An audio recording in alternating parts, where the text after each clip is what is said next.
तो चलो यार जेई मेंस की बात करते हैं। जेई मेंस का अभी स्कोर आपका आने वाला होगा और अब आपको आगे कैसे चलना है उसके बारे में वीडियो है, छोटी सी 2 मिनट की वीडियो होगी, सुनना ध्यान से और बोलने की जरूरत ना पड़े सब्सक्राइब बटन पे क्लिक कर लेना, बेल आइकन को प्रेस कर लेना। काउंसलिंग का समय इंपॉर्टेंट होता है स्टूडेंट के लिए, तो इसीलिए तो पढ़ ही रहे थे तुम, है ना। तो इसलिए सब्सक्राइब करके रखना, वीडियो बहुत सारे लेकर आऊंगा तुम्हारे लिए। देखो सबसे पहले समझो, अभी तुम्हारा जेई मेंस का स्कोर आने वाला है। अब स्कोर के बेसिस पर तुम्हें NIT, triple IT, IIT, GFTI ये सब मिलेंगे जोसा काउंसलिंग के थ्रू।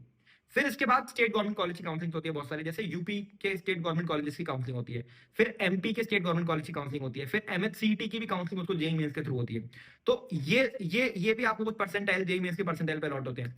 फिर इसके बाद आते हैं बहुत सारे और एग्जाम्स, ठीक है। तो आपको करना क्या एक्जैक्टली, मतलब आप बहुत कंफ्यूज हो रहे हो भैया मैं आगे कैसे चलना, थोड़ा सा क्लैरिटी दे देता हूँ, सुनना ध्यान से। देखो 2 मिनट की वीडियो की छोटी सी है, सुन लेना, जरूरी है तुम्हारे लिए, ठीक है, इसलिए बोल रहा हूँ। सुनो, जनरल कैंडिडेट हो, अगर तुम्हारा परसेंटाइल 94 से ऊपर है, ठीक है, तो तुम यूपी के स्टेट गवर्नमेंट कॉलेज में, एमपी के स्टेट गवर्नमेंट कॉलेज में और एमएचसीईटी में भी अच्छे कॉलेजेस ले सकते हो। एनआईटी, ट्रिपल एनआईटी का ऑप्शन थोड़े से टफ पड़ेंगे, ट्रिपल आईटी के अंदर एडमिशन हो सकता है, भागलपुर ऊना के अंदर मिल जाएगा, और जीएफटीआई के अंदर एडमिशन आराम से मिल सकता है। ईडब्ल्यूएस या ओबीसी कैंडिडेट हो तो यही नंबर 93 तक चला जाता है। एससी एसटी कैंडिडेट हो तो ये नंबर 89 परसेंटाइल तक चला जाता है। इससे नीचे अगर परसेंटाइल किसी बच्चे की आई है तो इन स्टेट गवर्नमेंट कॉलेजेस के अंदर मतलब ऑब्वियसली कुछ ना कुछ आपको मिल जाएगा, लेकिन ब्रांच अच्छी नहीं मिलेगी, जो आपके लिए एक अच्छा लिक्रेटिव ऑप्शन नहीं होने वाला है। अब अगर आपकी परसेंटाइल इनसे नीचे है तो अब आपको आगे क्या करना है, आपको ना, आपके सामने मैं 3 एग्जाम रख रहा हूँ जो आपके लिए सबसे जरूरी है, कोई प्रमोशनल वीडियो नहीं है, जो चीज है सच सच बताऊंगा। पहला एग्जाम आएगा सीवीटी का, ये आगे आने वाला है। दूसरा एग्जाम आएगा वीआईटी का और तीसरा एग्जाम आएगा कॉमेडी का। तीनों एग्जाम अगर आपने फिल कर दिए होंगे, तीनों डेट्स आई गेस निकल ही गई है, वीआईटी की बची हुई डेट तो वो भर देना, भर दिए होंगे आपने तीनों एग्जाम्स। तो इसमें सबसे इंपॉर्टेंट एग्जाम अगर आपका परसेंटाइल बहुत ज्यादा कम आया है, सीवीटी का एग्जाम, ठीक है। एनसीईआरटी बेस्ड सिलेबस आएगा, फिजिक्स केमिस्ट्री मैथ इंग्लिश ये सब पूछी जाएगी और आपको अच्छे कॉलेजेस में, ठीक ठाक कॉलेजेस में एडमिशन मिलता है। फिर कॉमेडी का एग्जाम बैंगलोर के कॉलेज में आपको एडमिशन दिलाएगा, और वीआईटी का तो आपको पता है, वीआईटी वेलोर के अंदर एडमिशन दिलाएगा। कैटेगरी 1 2 में मिल गई तो बहुत बढ़िया, फीस भी कम है। सीएस अगर मिल गई वेलोर के अंदर तो अच्छा है, बाकी कैंपस तो ठीक ठीक है, बट वेलोर के अंदर मिल गई तो बढ़िया है। इन तीनों एग्जाम्स के लिए एक काम आपको अभी करना है, अभी करना है। देखो मैं कोई प्रमोशनल वीडियो बार बार बोल रहा हूँ नहीं है ये, सुनना ध्यान से, रॉ एंड रियल चीज है, तुम्हारे लिए इंपॉर्टेंट है इसलिए बना रहा हूँ, ठीक है।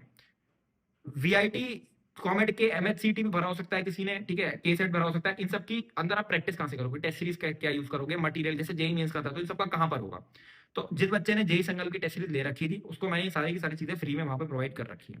वहां पे जाके आप टेस्ट अटेम्प्ट करो, आपको लेटेस्ट पैटर्न टेस्ट मिलेंगे, आपको वहां पर प्रीवियस ईयर पेपर मिल जाएंगे, चैप्टर वाइज क्वेश्चन प्रैक्टिस मिल जाएगी, सब बिल्कुल उसी लेवल पर मिल जाएगा, आप उसको कर सकते हो। जिसके पास नहीं है डिस्क्रिप्शन में मैं लिंक दूंगा, 1500 की चीज है, इनके फॉर्म की फीस से भी सस्ता है, ठीक है, वीआईटी का फॉर्म से भी सस्ता है इसका अगर आप देखोगे टेस्ट सीरीज, ठीक है। तो वो आप जाकर अटेम्प्ट कर सकते हो।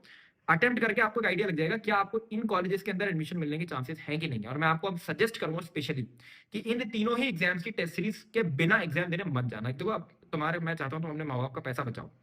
एलपीयू, एमईटी, शारदा ये सब कॉलेजेस हैं, ठीक है, इन सब कॉलेजेस की फीस बहुत ज्यादा है। अगर आपका इन तीनों में नहीं हो पाया, जेई मेंस में नहीं हो पाया, फिर आपके पास ऑप्शन नहीं बचा, फिर आप यहीं जा रहे हो कहीं, है ना। और इवन यहाँ पर भी आपकी फीस बहुत ज्यादा है, 20 25 30 लाख की यहाँ पे फीस हो जाएगी एलपीयू एमईटी शारदा में, तो वो मैं चाहता हूँ वो बच जाए। इसीलिए मैं आपको समझा रहा हूँ कि जेई मेंस नहीं हो पाया तो ये 3 एग्जाम्स को अच्छे से करना। फिर एक बच्चे कहेंगे बिटसेट का एग्जाम भी तो अभी है, देखो बिटसेट मैं बोलता हूँ जिसका जेई मेंस और एडवांस अच्छे से हुआ है ना वही बिटसेट को कर सकता है। उसके अलावा बच्चे, मतलब बिटसेट को तुम नॉर्मल एग्जाम मत समझो, टफ है, अच्छा खासा टफ एग्जाम है, ठीक है। अच्छा, उसके बाद बहुत सारे बच्चे कहेंगे भैया हम क्या ड्रॉप लेना चाहते हैं। देखो ड्रॉप मैं आपको रिकमेंड करूंगा, अगर आपका परसेंटाइल 90 से नीचे आया है, आप ड्रॉप लेने की सोच रहे हो, तो ये हो सकता है थोड़ा सा इंपल्सिव डिसीजन है। उससे पहले मैंने एक वीडियो बनाई थी ड्रॉप ईयर के ऊपर कि क्या आपको ड्रॉप के लिए जाना चाहिए नहीं जाना चाहिए, जेन्युइन वीडियो है, डिस्क्रिप्शन में मैं आपको लिंक दूंगा। उस 4 मिनट की वीडियो को सुनना और फिर अपना डिसीजन बनाना, ठीक है। और एक मैं छोटी सी रिकमेंडेशन और दे देता हूँ, अभी ये सब काउंसलिंग जो चालू होगी वो जून के आसपास चालू होगी, आप ड्रॉप ईयर के लिए ना अपनी तैयारी चालू कर दो। आप 2 महीने तैयारी करके देखो, क्या मेरा 2 महीने बाद भी सिमिलर मोटिवेशन बना हुआ है तैयारी करने के बाद, तो आप अपने ड्रॉप ईयर को कंटिन्यू कर सकते हो। नहीं बना हुआ है तो काउंसलिंग तो जून जुलाई के आसपास होगी, तो आप काउंसलिंग में बैठ के अपना जो भी कॉलेज पकड़ोगे वो पकड़ लेना। तो ये आपके पास ऑप्शन है जिसको आप यूज कर सकते हो, ठीक है। तो इसको यूज करो, बाकी बने रहो चैनल के साथ, आगे वीडियो लेकर आ रहा हूँ बहुत सारी। This is all, signing off.